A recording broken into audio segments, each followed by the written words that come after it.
It's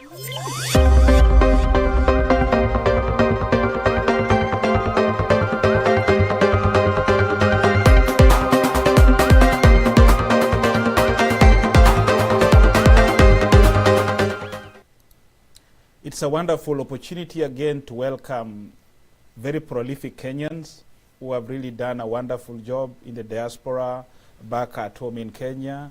And today we've got Mr. Alex Chamwada. I don't really need to introduce Mr. Alex Chamwada because he's somebody who has really inspired very many people, especially in diaspora and both in Kenya. He's been a media practitioner for so many years, and he is someone many of you, even my viewers who have not actually seen him in my interviews, at least can relate with him. Then we also have Professor Mong'are, who is a wonderful author. She's really authored a wonderful book. She'll introduce her book when she'll do the introduction here. So before that, please welcome you to KDRTV show, and let me usher in Professor Mong'are and Alex Chamwada. Welcome. Thank you so much for that warm welcome. Wonderful. Thank you so much. So before we start the interview, I would love just a brief interview of each of you before we start the interview. So let's start from Professor Mong'are. Hi, thank you so much for inviting me to participate in this panel. I am Professor Mong'are, and I teach at Wright State University in Ohio. And I've also co-authored a book, as was introduced earlier, on doing business in Kenya and all of the opportunities and challenges. So I'm very happy to be here today. Thank you so much, Professor. So, Brother Alex, just a brief intro. Okay, good evening, all of you, and greetings from Kenya. I'm coming to you right from Nairobi. It is 2 minutes past 9 p.m. Kenyan time. I'm the founder of Chams Media TV. Chams Media TV produces a series, an online series that is quite familiar with the diaspora, Daring Abroad. And for the last 10 years, we've been documenting the experiences of Kenyans living abroad and looking at their socio-economic impact back home. That is just one of the things we do. As a production firm, our specialization is in content creation, yes, and we do quite a lot back home here in Kenya. If you want to know so much happening back home, we are in that area as a media consultancy to bring you what you like. Good stories. Thank you. Thank you so much. Thank you so much, Mr. Alex Chamwada. So let's go right into the interview, and we've got a couple of questions for each of you. And if there is a question you feel like you should chime in and at least expound more, please, you're welcome. So the first question goes to Professor Mong'are. What is creative economy? Let's just stop at that particular statement. What is creative economy, Professor? Go ahead.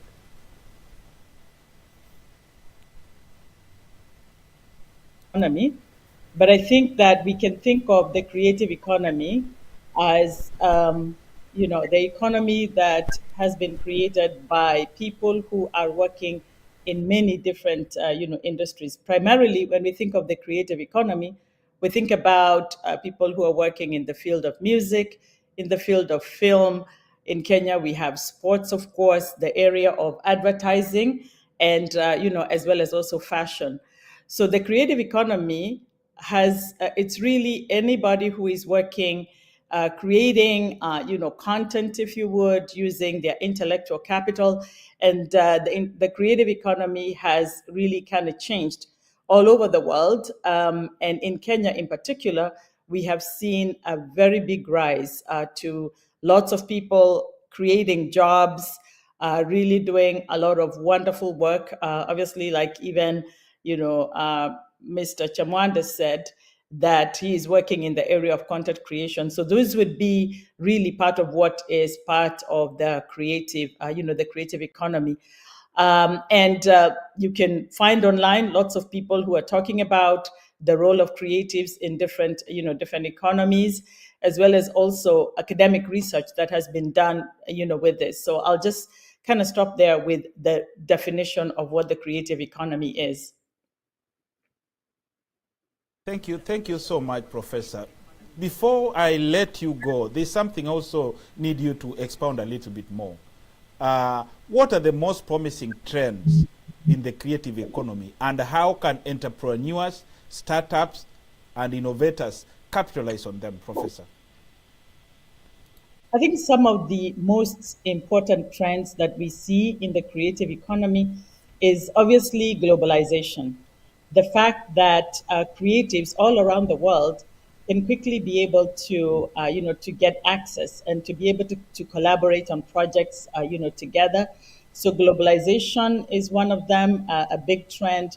Digitization, and I know later on we'll be talking about the role of AI and other sorts of, technologies that have completely revolutionized the way, the efficiencies that people are able to have when they're thinking about, the creatives.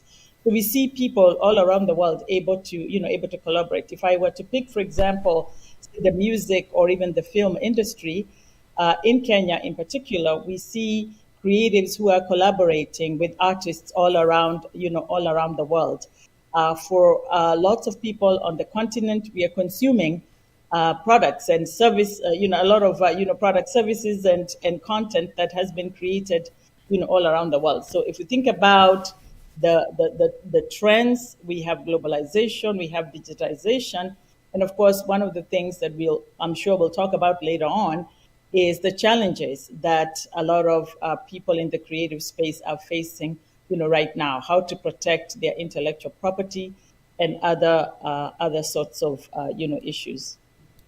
Thank you so much, Prof. And I would love now my brother Alex Chamwada to come forward and at least give us a more insight on development on digital content and how it has actually impacted most lives, especially starting from youth up to even elders or people who are over 80 years old. Mr. Alex Chamwada, can you please come? Okay, thank you so much, and Prof, thank you for setting the pace and a very good background there. Riding on your background and your intro. So yes, and picking up from Prof, creative economy, when you thought of venturing into creative economy, I'll pick, for example, writing, or even where my career falls, where you have others in creative economy is design, as Prof said. So you had to go to school and you had to go to get papers, a diploma, a degree. It was formal, and it was not easy even now to get employment, or rather, the trend then was employment. You have to go to school, then someone will employ you. But now things have changed because of technology. What do I mean? Then you'll find people design very easily and better, never have no diploma or degree like you.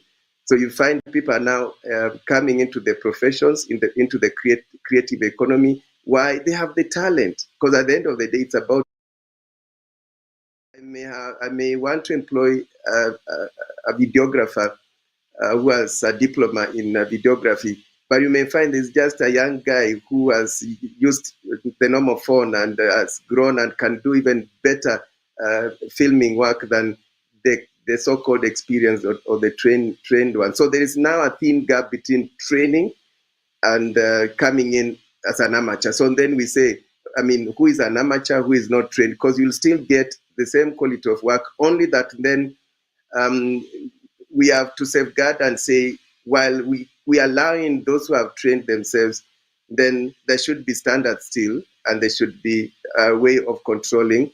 That's why then you find organizations like in Kenya, Media Council of Kenya, Communications Authority, coming in now to regulate the sector. But still, you'll find many people are making money on their own by churning out content. You've seen what is happening on TikTok, Instagram, and so on. So you then even find there is a very thin line between a journalist and a normal person who is able to create content and even send content to mainstream media. So that's what has changed in terms of the trends. Also, in terms of globalization, you now have outsourcing where I'm seated in Nairobi. I'm able to get people to do content for me in the US easily and send right real time. In the past, you would find you have to send content physically, maybe on a tape. But then I can get someone where you are in the US, go film some shots in the street, within minutes of that content. Then you have the ability for content to be distributed so fast, no boundaries, and it's appealing to everyone. I'll give you a very good example. When there was the Gen Z Maandamano in Nairobi last year, and coincidentally, we are about there a year on, 25th is coming. There was a song that was so popular among the youth that they used while they were doing the Maandamanos. I don't know the name, but yes, Anguka Nayo. Anguka Nayo, all of a sudden, was all over. And I could see even some CNN anchors dancing to Anguka Now. That's where we are now, Engineer Omweri. Thank you so much, my brother Alex. And expounding a little bit more is really wonderful, especially to the youths. Right now, youths are yearning to get money, youths are yearning to get employment, but through your explanation, at least we can understand what we can do in order to get some money. Especially, you can grab a camera if you have got some wonderful content. You can at least do something for yourself so that at least you can earn some money. And you are one of the inspirations to these youths. So you'll a little bit expound, Bwana Alex. Is this just grabbing a camera and going out there, or there some training, just little training? I've heard you say that the Media Council is going to try their level best at least to regularize 1 or 2, 3. But is it just grabbing a camera and starting to channel content out there, or there are some stages you really need to undergo for you to be a content creator?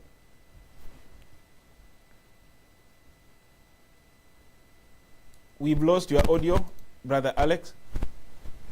We've lost your audio. Oh, yeah. Yeah, go ahead. Yeah, go ahead now. Okay, I'm back now. And Yes, apologies, I jumped out of my seat to put off a phone that was ringing near me. Okay. Sorry for that. So yes, it's not just about picking a camera and jumping outside there, but there are many things that will make you succeed or fall, because you are still competing others. So the best will sell. One, there are many things that, of course, when you channel any content, it's out there in the public. You've published yourself, so people are able to see. So people are able to judge your character. What are you bringing out? Is it obscenity? Because you may excel on certain things, obscenity, which is not good for a public taste, but you won't go so far. The same people you think would be your followers would be roasting you. So you will fall by the wayside. So one, you just need to be a professional.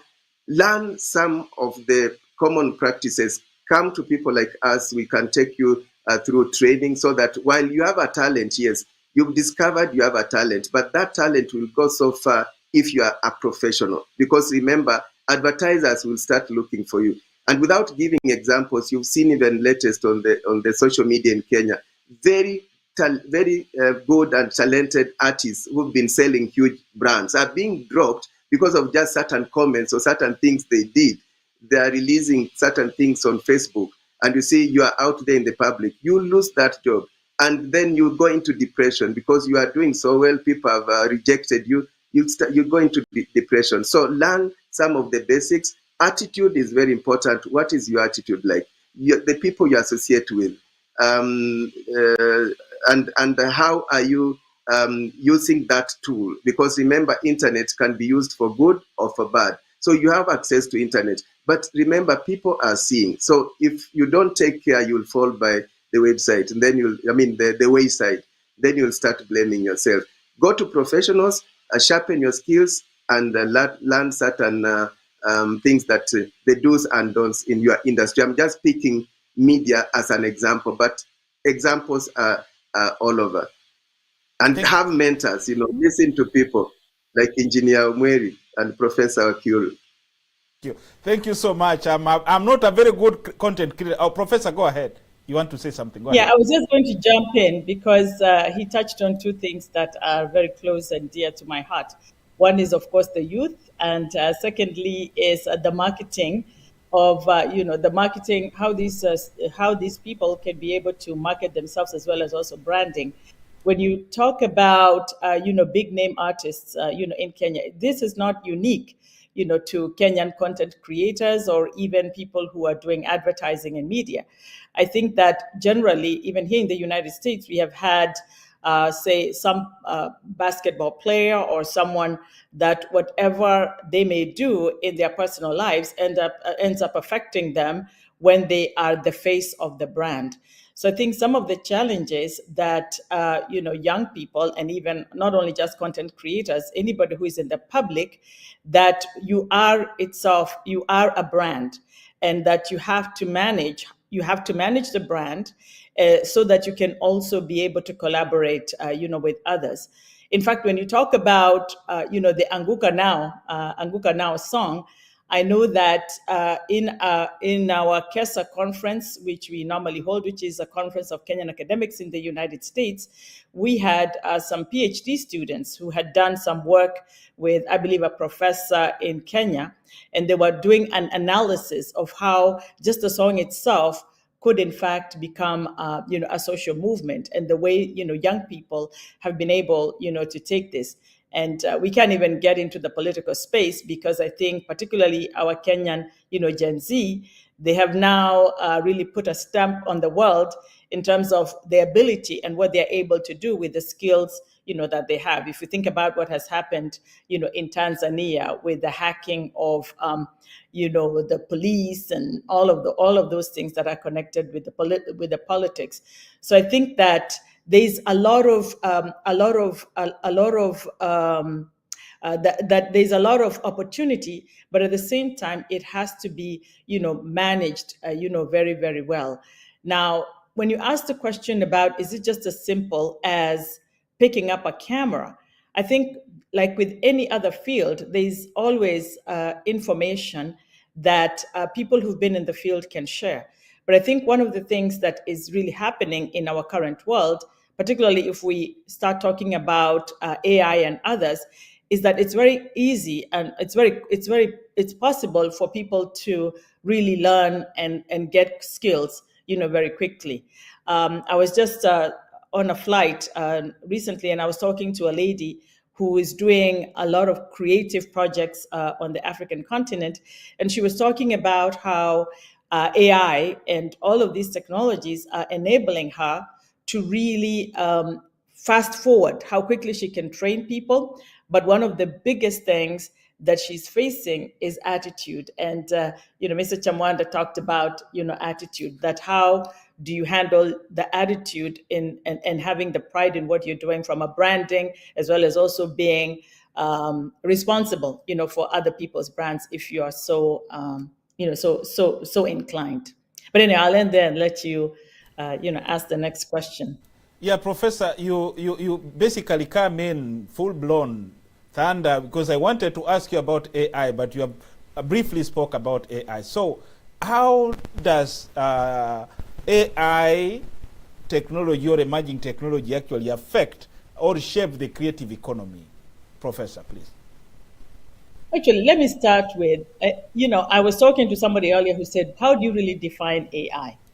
And if we really think about AI, I'll speak from my position as a faculty member. When we first started, when AI, ChatGPT, all of these things came into the market, the first thing was, how can we, stop our students almost from using these technologies? Because we were concerned about students using ChatGPT, some of those AI tools, to do their work. But what has now happened in a very short space of time is not only recognizing that AI is here to stay, and we are encouraging our students to become very familiar with AI tools, because the world, all these learning, big learning, models are really here to stay. Our university this semester, or rather this summer, just had our very first camp for AI, because we believe that, for high school students, because we believe that even high school students coming in really need to have a good grasp of AI. We are positioning our college to where we can deliver, AI. So AI is going to play a very, very important role, that people are concerned about whether they will lose their jobs. But the job, as everyone says, is that the new jobs of the future are going to be had by those people who have a very good command of AI. So it's not really the AI itself that will replace people's jobs, but it is someone who has a very good command of AI. Something that, as far as the creative economy is concerned, when we think about what can AI do, number one, it enables the creatives to really collaborate, very, very quickly. Something that is kind of interesting is really the ability for creatives with the use of AI, to be able to create these hyper personalized, contextualized relationships in real time, or experiences. And we've just and Mr. Chamanda just talked about the fact that he could have somebody walking, on the streets here, and in 4 minutes. So how quickly, in real time, AI is really enabling this. And then the other thing is the efficiencies that come about with with the incorporation of AI. So if you think about, like, say, with the music industry, universities are offering courses in, like, script writing with the help of AI, developing the score and the music and the editing of film. I don't know how much you're using it, Mr. Chamwanda, but really AI is here to make people efficiency. And of course, one of the other things that we are thinking about is really democratization of creativity, because now I could be in Bulgaria and I could connect with somebody. We both are operating from maybe the same, database, and we can create something, together. So AI, I think, is only going to help. Thank you so much. Brother Chamwara, do you have something to say? Or let me ask you a question, my brother, on what Professor has really said. Maybe I jump in to pick up from what she said. So in my sector, for example, we use AI on certain or for certain tasks. For example, creating visuals, graphics. It's made the work of graphic designers easier. So even a video editor whose work was only to do video editing, I was surprised that they've learned on their own. These young people can surprise you, prof and engineer, that you come and the editor is telling, I've already created these graphics. So, and that contributes to efficiency, as discussed earlier. We use AI to analyze scripts, to organize footage, and in the past we used to do transcribing manually. So after I've interviewed you, Engineer Omweri, and then someone has to listen as they type. Then you have to pause a little, and it will take like a whole day to transcribe one interview. But now, because of AI, I was surprised. And these young people, I'm old school. They just tell me, boss, you are taking a whole day to do one. This can be done in minutes. And I said, yeah, there's a software here, AI. So they installed on the machine. So we're able to transcribe several interviews. If I interview 10 people and I have 10 interviews, maybe 20 minutes each, that's a lot of time. So imagine within 10 minutes, they'll all be transcribed. So this has also created jobs where we're able to send audio to several people at the same time and tell them. So what they do, they just apply that to software. Then it transcribes, and then they verify, they do some editing, and they send me back the transcript. My son is a cybersecurity student at Strathmore University. So I gave him, he's one of the transcribers. So he earns his pocket money by transcribing, you see. So we've created jobs, and this can be done. I can even send you, Prof. Wakiuru, to transcribe for me. I'm not saying I'll do it right away. So you see, we've created jobs because of AI. I'm just giving examples of how we are applying it. I mean, my team is able sometimes to creatively use my voice and apply when I'm not there because I'm busy. They need something voiced. So they're able to apply, and you hear Alex Chamwada voiced this when I was not there. It boils down to efficiency, as we were told earlier there, but it's not necessarily a threat to jobs. You'll still create many jobs using AI. Thank you. Thank you so much. Thank you so much, Bwana Chamwada. But let me now bring you to a different dimension from use. How do youths or people use AI to create content or simulate some whatever? Let's now talk about politics, because especially in the Kenyan context, the youths have really bought the brand of politicians or let me say the security apparatus because of using AI to do some creative content. How is this one also revolutionizing the politics of the day, especially in our country, Kenya, and in Africa in general? Let me begin by saying, so one is messaging. So the youth are able to hold a rally online and have their message across within minutes. Traditionally, we've been knowing about physical rallies where you have to plan a rally in a week's time, book a venue, go to police to give you the authorization, have vehicles to take waheshimiwa wakubwa there, hire tents, hire seats, expensive, time-consuming. But these youth are having political rallies, automatically from anywhere in the world. So they've found a way of organizing themselves to address certain issues and use AI to create the message and to spread the message in terms of messaging. So that is quite taking root not only in Kenya but across the world, which means it's a challenge to our traditional way of doing politics. In fact, I believe in the next general election, physical gatherings will be really challenged quite a lot with the use of technology, AI, and modern way of campaigning. Then you see, we knew certain politicians who were the monopoly of ideas, monopoly of politics. You'll be surprised, even my own son, I see them discussing very complex issues. How did they understand this? I don't know. They are discussing bills. They are discussing, and they're able to quickly connect among themselves and analyze, to the extent that even any complex subject, they'll find a person who can break it down for them themselves. So they'll find a lawyer among themselves who is studying and is passionate about that subject.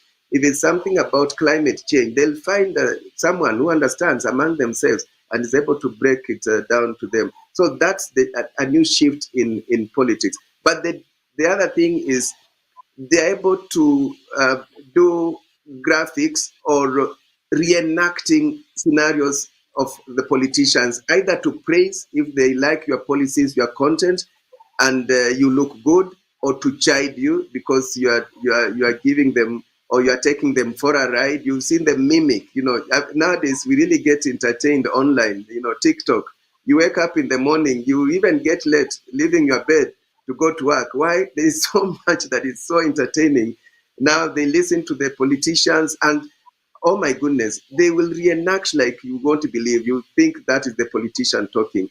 So they're able to push the agenda and the praise where necessary for the good of the society, and chide you if you are not. And I believe many of them is for the good of the nation. I don't think it's for the purpose of destroying the nation or destroying themselves. And some of the things they're able to do online is things that they are able to challenge themselves by there. You may find there's a rogue youth who is now veering off and, inciting. You'll find other youth telling that person, no, that's not the route.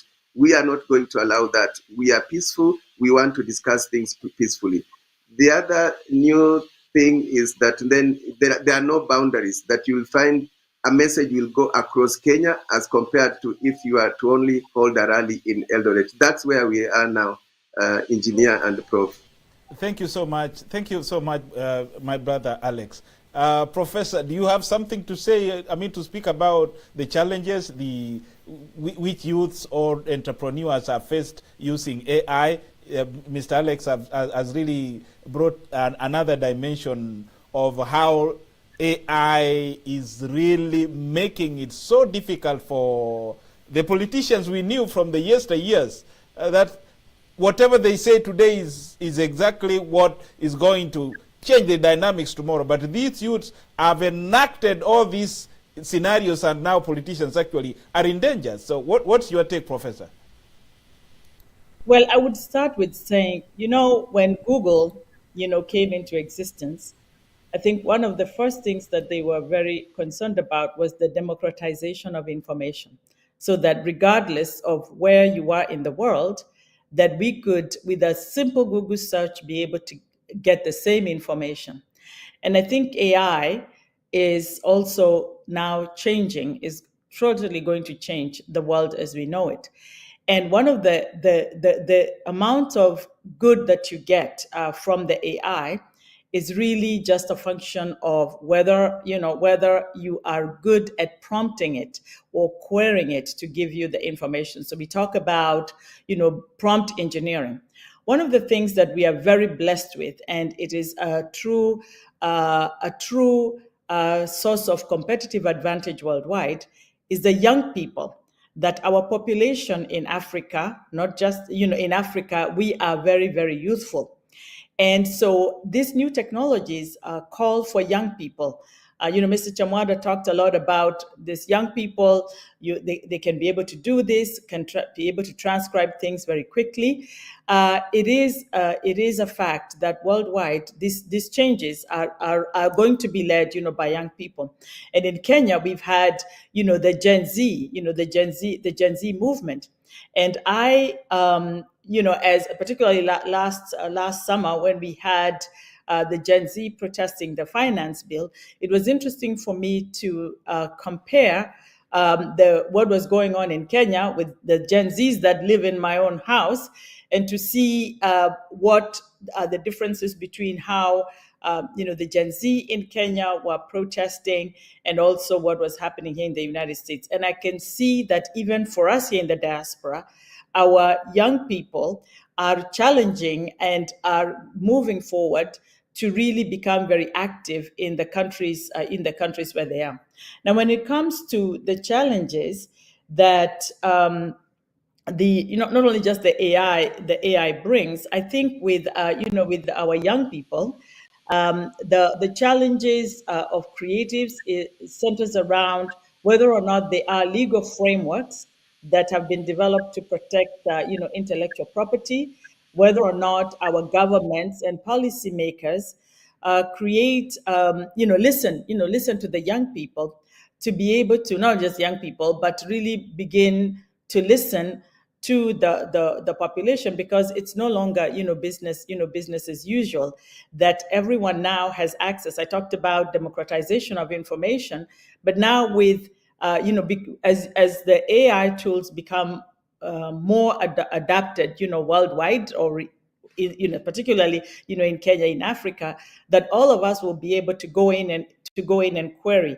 I may not know how to create all of those like the things that the young people are doing with on TikTok and so on and so forth, but access to this type of information and the way they're thinking is all very easily available to all of us. And the future is going to be different, just like Google, YouTube, all of these things have changed the world as we know it. Thank you so much, Prof. So, my brother Alex, how do you foster innovation and creativity in your organization? And what are some of the successes of using this creative economy? And by that, how do you now change it and become liquid cash, or something actually, you hear that something is in the bank, or there's money in the bank? How do you do it, my brother? Wow, amazing.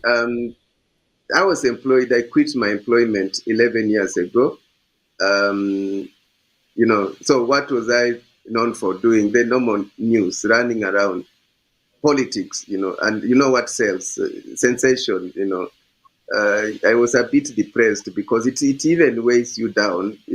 That's what you are even consuming yourself as a reporter. And then I thought it was routine. And I thought I could be a little more innovative if I have freedom, if I can do it my own outside and still find my way in the very mainstream media. So I formed my company, Chams Media, began myself alone, and then with my wife supporting me. We were working on, we didn't have an office except our dining table, one computer only, no camera, no nothing, no office. But 10 years on, we have an office, an established office, have a newsroom, established newsroom with about 30 employees. So among these 30 employees, we have videographers, we have video editors, I have researchers, producers, reporters. We do content, not just news for news, but now we are in the line of PR and marketing, at the same time playing the role of information and entertainment. That at the end of the day, yes, what we are doing should make economic sense, because not the model we do is not supplying content to be paid. No, we tried that, it doesn't work. For example, Daring Abroad is a commercial program where we bought airtime and we would pay for that airtime, but then it's ourselves to look for the adverts and pay the broadcaster their bit.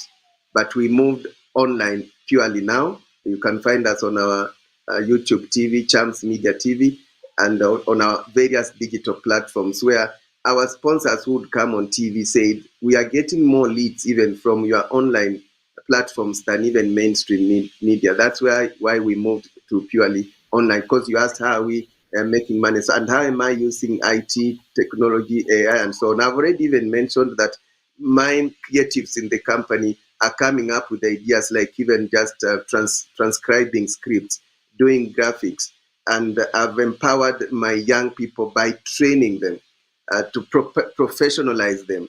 And because remember where we began this discussion, at the end of the day, it begins with creativity, the talent.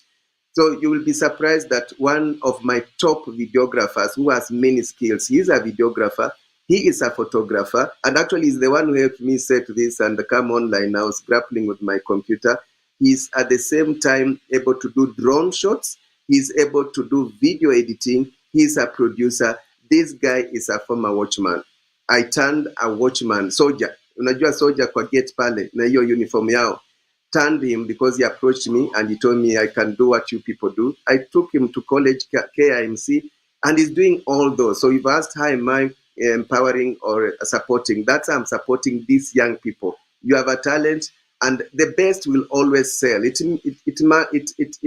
depends on many things. Your attitude. Do you have the passion? Because it's not just by you coming to me and saying I can operate a camera, as we said. And most of the people I'm working with have never worked in a typical newsroom. They've begun afresh, so they grow with my vision and they're able even to challenge me. I always say, I want people who are better than me and not to appear like I'm the best. Let me be the vision leader. So that's how I'm supporting them through and giving them the training, giving them access to the relevant tools they need to use AI and listening to them, and also making them compliant. So for example, any drone operator in my company have the certificate by Kenya Civil Aviation Authority. And that's one thing we wanted to challenge or tell the creatives or the young people coming up. Also be compliant, because you know who you will meet. You are flying a drone, then you are stopped by the authorities. Do you have the certificate? Then it ends there. But my people, when they are stopped, they say, yes, we have a certificate given by the Kenya Civil Aviation Authority. Kenya Film Classification Board, I've trained my people to understand the rules, the policies. What does Kenya Film Classification Board require of us? And you've seen it's been a challenge to creatives. Although it's a bit silent and not the KFCB not being punitive, but you just need to understand. So what am I talking about? You'll find if you are creating content, KFCB needs to classify it, so that it's professional. Secondly, before you pick that camera, you need to get the authorization or pay some fee to go to Mombasa to film Mombasa, you see. Then before you upload, you need also to have paid some amount for classification. So, but the downside of this is then it's killed certain jobs or killed certain talents. People want to grow. I'm talking about this boils to taxes. It means you are paying more to be in the informal, to be in the formal sector. But those who are aggressive are able to still continue. So I'm talking about compliance, very important. And understand the shift in policy. I know there was a question on policy, and this is quite related, Prof and Engineer. You see, recently you heard of the betting companies who are banned from doing ABCD, even advertising on mainstream media. They were also banned from using influencers. For me, I can pass because I run a media and an online media, and but a typical influencer will not be doing a betting job. So you see, you need to understand those if you are in the creative industry and how certain policy changes in any country, whether in America or in Kenya, can affect you. The other area is, of course, I've touched on all that, compliance. Finally, I said about Media Council of Kenya. Media Council of Kenya tends to now be regulating the trained journalists. But if you are coming in, you have a talent, you need to grow where you formalize that, where you could go get a certificate and be accredited by Media Council of Kenya. And then you are able to get jobs easily. Go bid in a tendering process because you have this. Tax compliance is also important. You may be a creative, but you will lose a job because the client wants to give you that a job as for tax compliance certificate. You don't have it. Have those, and that's how I've been training my people to learn compliance and be professional in order to grow. Thank you. Thank you so much, Brother Alex. I mean, I can let you speak and speak and speak so that at least Kenyans can understand, because some of this information, most people buy it. You know that, Brother Alex.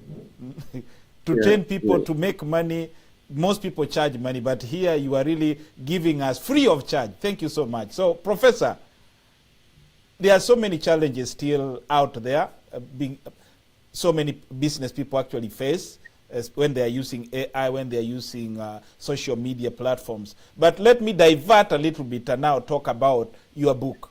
You have a very wonderful book on how to do business in Kenya. So I would love Mr. Chamwada also to listen to your book, or to at least to have a small intro or a brief intro to your book and how it can help anyone trying to start a business in Kenya, because it's basically focusing in Kenya. Go ahead, Professor. Yeah, I think that maybe before I talk about the book, one of the things that, and I really appreciate everything that Mr. Chamada has said and the role that he's playing in terms of creating jobs, jobs in Kenya. We all know that we face a lot of youth unemployment, right, in Kenya, even when people have been adequately trained in the universities. I believe that as we go into the future, more and more, what is needed, in the marketplace is not just people with just basic book knowledge. That the future calls and seeks for individuals who have a skill. So he talked about the certification that some of those people have gotten. If you think about people working in the tech industry, they are constantly retooling and getting, certifications. So whether it's Google certification and so on and so forth. Now, when we wrote our book, and my book is co-authored with Dr. Charles Onchoke, who is the Member of Parliament for Bonchari, as well as my other co-author is Jack Spillen, who is a professor at University of North Carolina, Pembroke.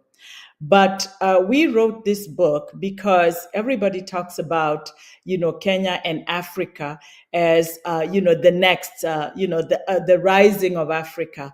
If we think about Kenya, Kenya has been known as the Silicon Savannah. And a lot of creativity is coming, even from Kenya. We're talking about the creative economy here. And just recently, I don't know whether you were able to attend, this forum on June 5th. There was the Creative Forum, in Kenya, where they were looking at Kenya as the Hollywood, the Hollywood of Africa. Even though obviously when we think about Africa, we think of Nollywood movies, South African movies, but our Kenyan, film industry has really played a very, very important role. And obviously, the creatives being very, very engaged. Now, our book is really a cookbook that is designed to introduce people to the country of Kenya. Number one, to understand our culture, to understand, the Kenyan marketplace, to understand the role of women, within Kenya.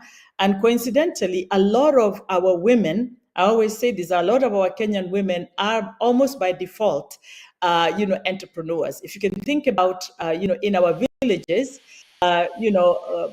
people growing growing food and so on, you are not going to find that Mzee is the one who is selling the bananas in the marketplace or the sukuma wiki. Most of activities are coming from from our women. So we wrote the book, one, to introduce people to the country, to show that Kenya is actually open for business. Whenever I do a presentation about the book, I always say, Karibu Kenya, we are open for business. It is a cookbook that outlines the political environment, the agenda that the government has for economic development. It also discusses some of the ways that the government has streamlined the process of starting a business. It used to take very many, a long time to open a business, but now a lot of our services, as we all know, we can get them all through, e-citizen.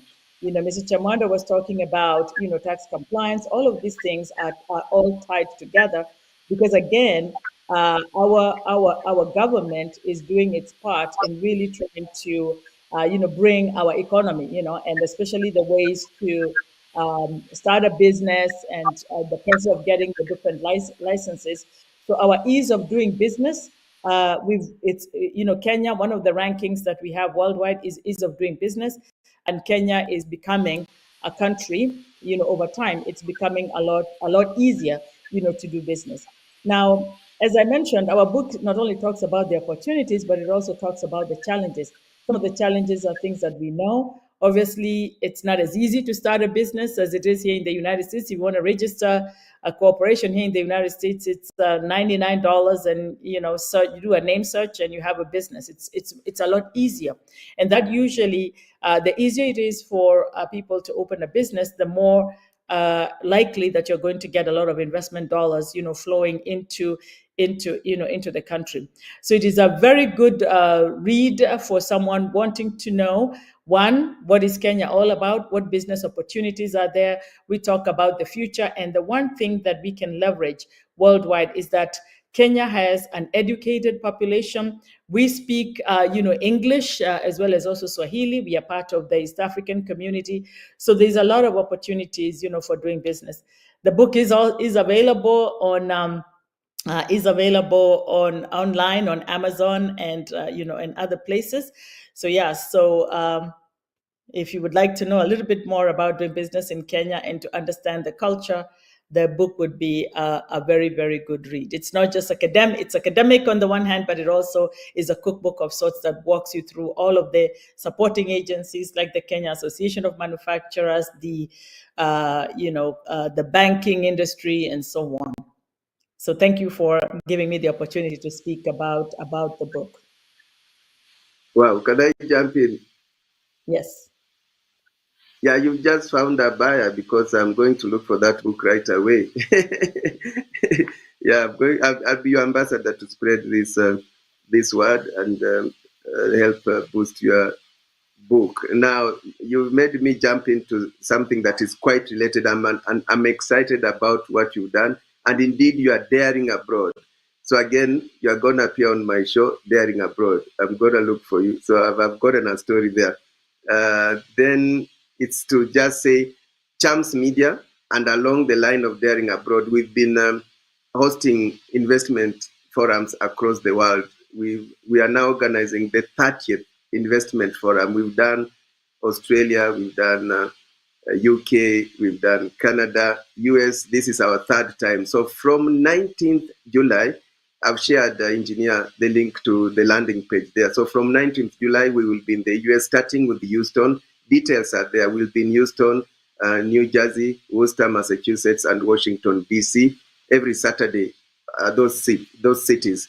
And the theme, one of the themes we are discussing is actually what you are talking about, how to do business in Kenya, just for the diaspora and even other potential investors to understand what are the do's and don'ts when you want to do business in Kenya. And of course, comparing with the business in the US and looking at business opportunities. So, and the theme is beyond remittances. So, Prof, I'm going to invite you. I'm going to have a talk with you. You need to come to these forums, speak about your book, and be part of this. And actually, AI will be part of that. Will also be a topic in those forums. So I'm gonna get you more details, and engineers spread the word so that this topic can continue to the forums. And I want to thank OVC who have come in as a partner to support these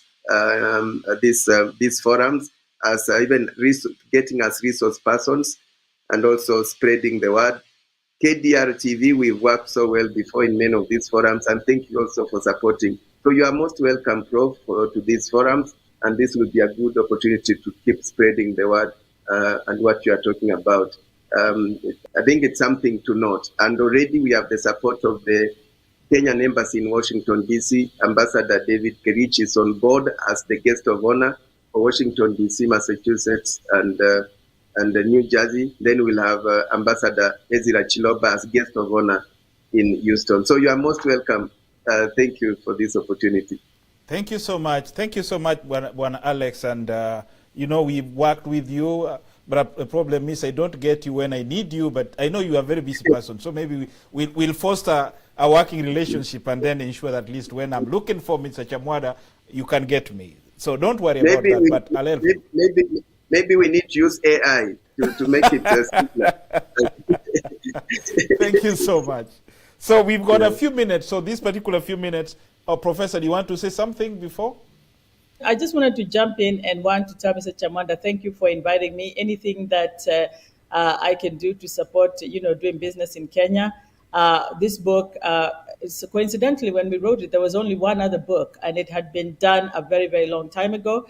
So actually, even the Kenyan Embassy in Washington, D.C. was very excited about the book, and I went and launched it when, at the Kenyan Embassy. And I also was recently in India and took a copy. Anywhere I go, I take a copy of this book. I was able to give this book and to really talk, to give it to the Kenyan ambassador there, Ambassador Peter Mong'are. And yes, I would love to, to participate in this. And at the same time, I also want to thank, OVC too for involving me, because I also have participated in OVC conferences, done panels, for OVC. I'm very familiar with, Dr. Robert Shuri, who we have worked with not only at OVC, but also with KESA, as well as when I was a board member at the Kenya USA Diaspora Circle. One of the things that OVC has done and has done very well is bringing together all of these umbrella organizations so that we are not all working in silos, and that we are able to connect. And again, KDRTV, Jeremiah Saka, and all of you guys, of course, we have worked together, and much appreciate this opportunity. Thank you so much, Professor. So we have got a few minutes, and let's utilize the few minutes and see how we can answer a few questions we are remaining with. So to you, my brother Chamwada, how can creative economy shape the entire business fraternity or doing business in the future?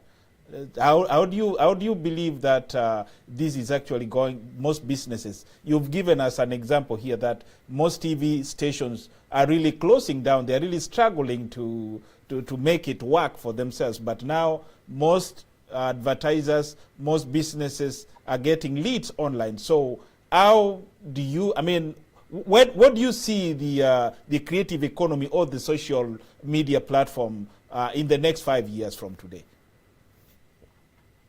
I see a growing sector. The creative economy will grow, but just then it will come with challenges and threats, which again have to be addressed. We've not touched so much on that.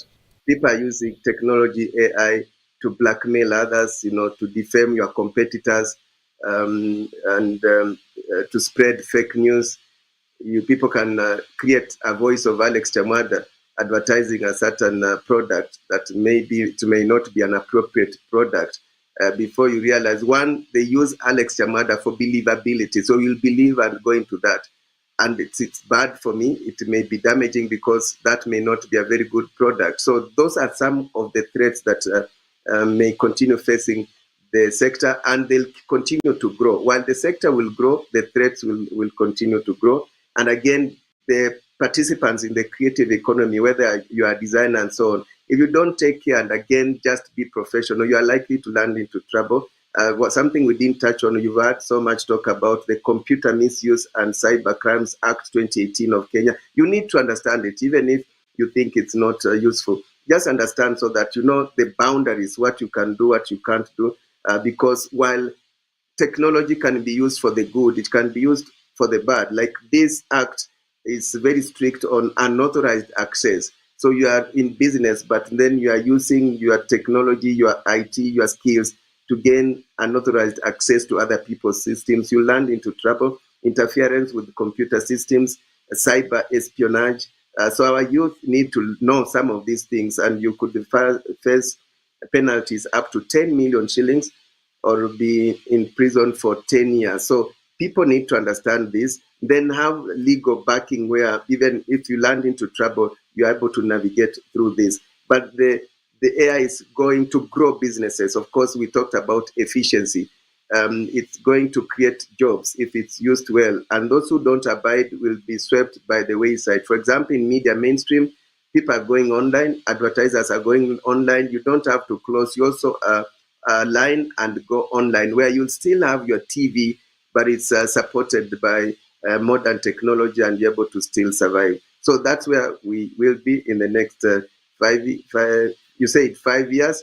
We will be more global. People will be outsourcing. There are many American companies that are outsourcing talent in Kenya. Why?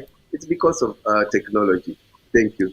Thank you so much. Because of time, Professor, how can policy makers support the growth of creative economy and entrepreneurship?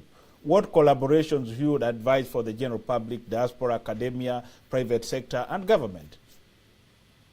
Well, I think that we've covered, quite a bit here, talking about, the role of government, the role of, the private sector. I think it's just recognizing what protections are in place, right, for the creatives, figuring out mechanisms for how the creatives can be able to monetize this, and providing protections, like Mr. Chamanda just said, how someone could use his voice, and then being able to have some legal recourse when those things happen. I do want to mention something connected with my own field of work, and that is the future of learning has completely changed, right, since since we had the COVID-19, all of the online learning, there's a lot of intellectual property being created, lots of opportunities for people to do for all sorts of different industries to work, whether it is medical professionals, people who are providing, say, mental health services. Those people can do that online for people all over the diaspora. Anybody that has a skill that can teach, there's opportunities to be able to do this. So the way that we learn and the way that we process information has completely changed. And so there's tremendous opportunities for all sorts of creative endeavors online, and to take full advantage of of the new world order, as we would when it comes to to creativity. But governments and policy holders must also be accountable to their populations in terms of really providing the infrastructure that can help creatives thrive. If we look at the Kenyan economy, I think by my reading, that the creative economy is contributing over 5% of the GDP, and these numbers are expected to continue growing. And if you think about all of even the politicians who are looking for ways, how do we get all of our young people to get employment? And if the government has the policy, and of course, the private sector has a role to play in terms of closing that gap between what the creatives have, what the government is doing, so that it's a win-win situation for all. And I know we are almost out of time, so I will end there. Thank you so much, Professor. So my brother Alex, this is the last question for you. How can creative entrepreneurs balance the need of artistic expression and innovation with the commercial demands of the market, while maintaining their unique voice and vision?